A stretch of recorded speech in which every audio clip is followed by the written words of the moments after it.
Hello everyone, I'm Alex and welcome back to another video. I think you can already tell, just due to the fact that I'm standing up, I've made the effort to get out of my chair, that this one is going to be another serious one. And we're going to be talking about YouTube directly, and a lot of the stuff that's been going on the platform recently, a lot of the changes that have been made, and just generally discuss them, and also the effects that they may have. Now the best part about this is, just as I go to record this video, I check my YouTube channel, and I'm hacked. My YouTube channel is hacked, so that's a good start. I was gonna try and be reasonable and level-headed, but that's not making me want to be any nicer to YouTube themselves. So, as you may have seen, advertising. Advertising makes the world go round. From what you could tell, advertising pays for stuff, advertising makes you buy stuff. Advertising is the thing that I use primarily as my main source of income. It's what allows me to do YouTube as a job. Now, before I do this video, I want to preface it with the fact that I am truly blessed by the fact that I'm in a position where I could sit here and go, oh no, YouTube might not be my job anymore. That's something that I think a lot of people take for granted. YouTube isn't given to us, it's not a guarantee, it's not something that when I signed up to the website it was like, hey, we're definitely going to pay you, hey, you're definitely going to be making money consistently, hey, you're going to be able to pay rent, by the way. I feel like that's something that needs to be held very important in the minds of the people watching and also the content creators. A lot of people recently, when this stuff went down, were going, look, all these YouTubers complain. YouTube is complaining again. Have you seen these crybabies? These millionaires are upset. You're sad. I think anybody with that mindset is generally sad. I feel like it's pathetic because you're kind of taking the role that you don't actually enjoy any of the content on YouTube. That's what I see when somebody says that. When somebody goes, look at these crybaby YouTubers crying about all their money being taken away. Why'd you use the website? Is it because of the creators on there? I'm pretty sure it is. I'm pretty sure the reason you're on YouTube is because of the creators that are there. If they can't pay their bills anymore, if they can't pay to fund their videos, you're not going to be able to watch them anymore. They're going to have to go somewhere else, or maybe they're going to have to go back to working some shitty job. YouTube gave people a platform to create, and it's becoming harder and harder to be able to do that. Now, I know a lot of people are going to sit behind here and be like, I'm Alex, no one cares about you, your YouTube channel, get rid of it. But you'd also be an idiot for that one, because it's not just me it affects good content creators. That's subjective. Your opinion is subjective, but just so you know, this definitely affects somebody you watch. And also, I'm not affected. I've barely been affected by this. I can't even see a visible change in my revenue analytics. It looks exactly the same to me. I'm making the money that I was making before. I'm still able to pay rent. I'm fine. I wouldn't be making this video if everybody was okay, and if it wasn't generally awful. I promised that I would try and avoid making, YouTube shutting down my channel videos, because I normally just meme the fuck out of them, because everything that was coming up, I'd always say, this is probably a non-issue, YouTube aren't fucking with anybody massively, this is just one of those things that we get angry at, and then 6 months time we forget that they even spoke about this. This one is not one of those, and you could trust me on that one. I'm standing up, so you know that I'm being serious. This isn't oh no, everything's gonna be fine in a few months type of video. I generally believe that some people right now are being pretty harshly destroyed over this. I have had friends go from making decent money to £4 for an 100,000 view video. Now, CPMs, it's like an average, like somewhere between $1 and $3 per 1,000 views. So if you're making £4 for 100,000 views, there's quite clearly a severe issue. Now, if you're a big channel, you're barely going to be affected. If you're someone like me, who only pulls about 1.5 million views a month maximum, or even somebody lower, if you're lowballing, you're doing like 400k, 600k, this could put you out of the job. I'm sure there's some people who could have a huge future on this website who are having it wiped out in front of them, and you'll never know about them because they won't be here in 6 months' time when everything gets better again. But I want to tell people how you could avoid this, because there are a lot of ways that you could put yourself at risk from losing your money. And money's important, as much as people would choose not to believe it, as much as YouTube money is a topic that people would not want to touch with a 25-foot pole. Money is an important part of the website, and it helps keep the clogs turning. It helps keep the people making videos, it helps keeps the website running. It pays for stuff. That's how the real world works. When it comes to your titles, your tags and your descriptions, I think one thing a lot of people are fucking up is using triggering words. Now I know that's pathetic, but if you're an anti-SJW YouTuber, you kind of have to title, tag and describe your videos as if you're a social justice warrior, which is incredibly ironic. It's got to the point where the people who you're fighting against, the people who you're trying to stop, they've won. And that's what this is. That's what this advertising thing is. Currently, those people are winning. They're winning the battle against the creators who oppose their views. Free speech doesn't really exist. It's not really something that is being employed on the website right now.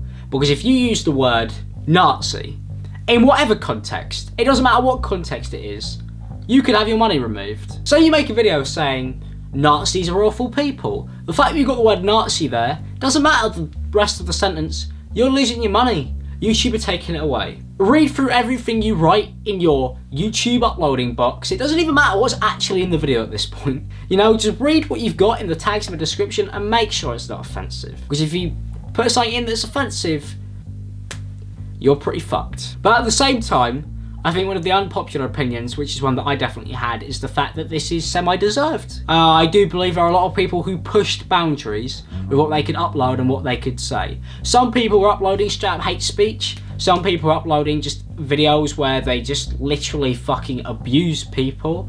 And there's ISIS beheadings with ads on somewhere. But at the same time, to add in a system without telling people, which could demonetize their videos by word, not by content, but by word, is disgraceful. And then to log in and see my channel's being hacked, and YouTube don't really fucking get in contact with me to tell me what they're gonna do about that, is incredible. I actually got the option from YouTube the other day to talk to a YouTube rep. Like every month I get to call somebody up, and I'm looking forward to this. I don't think they're going to really enjoy calling me each month, but we're going to be in for a rocky ride. It's definitely something that when I saw, I thought, at least they're putting an effort in. I gave them the benefit of the doubt. They fucked me. And they're fucking over my friends. And they're fucking over other people. But can we just reverse this back? Because I feel like a lot of people are going to see this as, look at the YouTuber complain, which you're right to, because I am. But I'm not just a YouTuber. I've been on this platform for 6 years. It is the main hub I've chosen. I haven't watched TV in about 4 or 5. I watch it on my laptop. I don't watch it on a TV. My TV, I turned into a monitor for my computer so I could carry on watching YouTube videos.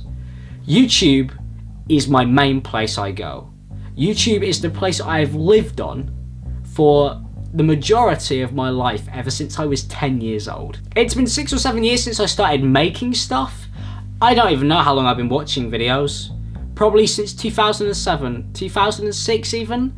Probably when the website became a video sharing site. I still remember the first YouTube video that was ever shown to me, and I remember watching it and going, this is funny, this looks like a laugh. And I was just a kid, like a small child. And at the same time, I feel like YouTube hasn't progressed from that point onwards with communication to people. But also, the website wouldn't be where it was if it wasn't for the fact that the creators didn't get paid. There wouldn't have been a huge advancement so quickly. You wouldn't have had as many good videos being posted.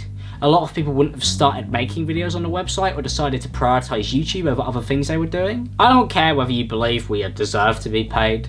I don't care at this point whether people feel like I'm worthy of being paid myself.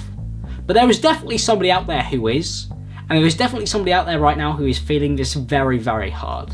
Now, as much as the Wall Street Journal are the reason this is happening, as much as though they are the people who have enticed this, who pushed this whole thing, YouTube didn't defend us. YouTube didn't back the creator at all. In no way, shape or form did they. They cancelled PewDiePie's show. That showed weakness. They showed that they were a pushover. Instead of going, he's not a racist, we stand by our creator, we stand behind our #1 creator, they went, no, sorry, no, we're cancelling his show. Anything else you want to pull him from? Google preferred? Yeah, we'll take him out of there too. They were fucking weak. And they have allowed these guys to basically just trample all over them. Which meant they had to bring in stricter rules, which meant that they've just started backpedaling, and they're just cutting all advertising in the hopes that a few bad people get hit. YouTube didn't stand up for the creator in its time of need. YouTube, after everything that the creator has given them, has literally thrown it back in their face. And I've been watching Susan Wojcicki fucking CEO of the website, danced around with like 10 million sub YouTubers like for the past week. Millionaires. Now, they're rightfully there, but at the same time, to sit there and smile and see all these people smiling, and to see my friends being absolutely obliterated by this is infuriating. It's worrying. A lot of people just haven't fucking said anything. And that's an issue. That's a huge issue. That there are content creators out there who are just sat in their fucking LA penthouses, who are sat on the beaches, laughing it up, going, oh well, I fucking ran a dodgy CSGO site. Oh well, I fucking sold a few books. I'm doing great. And they're not going to stand up for the people who they could easily have been 6 years ago? Fuck that. And fuck those people. YouTube's a website I'm really, really invested in. I've spent my life on it. I got my life from it. If it wasn't for this website, I'm pretty sure some really bad things would have happened to me by now. It's the reason I managed to run away. It's the reason I've managed to get to places that I never would have been able to get to. I've met people who were so good for me, so good to me, and you don't get that as a kid my age doing many other things. There's not many outlets like this website. There's not many outlets that you have this much control over and creative freedom. And to have that being shut down for other people is infuriating. I'm sure a lot of my real life friends would credit this platform and what it's done for me as one of the only reasons right now that I'm in a relatively decent place. And that's worrying, because the website isn't protecting the people. How many YouTubers do you see come out and say that they had severe issues or that YouTube saved their life? Because I don't think many of them are hamming that up for the camera. I really don't. So to see the platform itself tossing people away at such short notice is upsetting. So maybe you could do more for the creators next time. I'm looking forward to that phone call, YouTube. I'm looking forward to getting my channel reverted back. Hopefully you do more for us. We don't really ask for much. Just, can we please just carry on like normal without you guys letting us down? Thanks to the people who watch the videos and support them, because goddamn, it'd be a lot harder if YouTube started trying to cut that even more than they already do. Thanks to the people who are dedicated. Thanks to the people who supported us and put us in a position where we can even complain. We only complain because we want to carry on doing this and entertaining you. That's it. Peace out, people. Have a good day.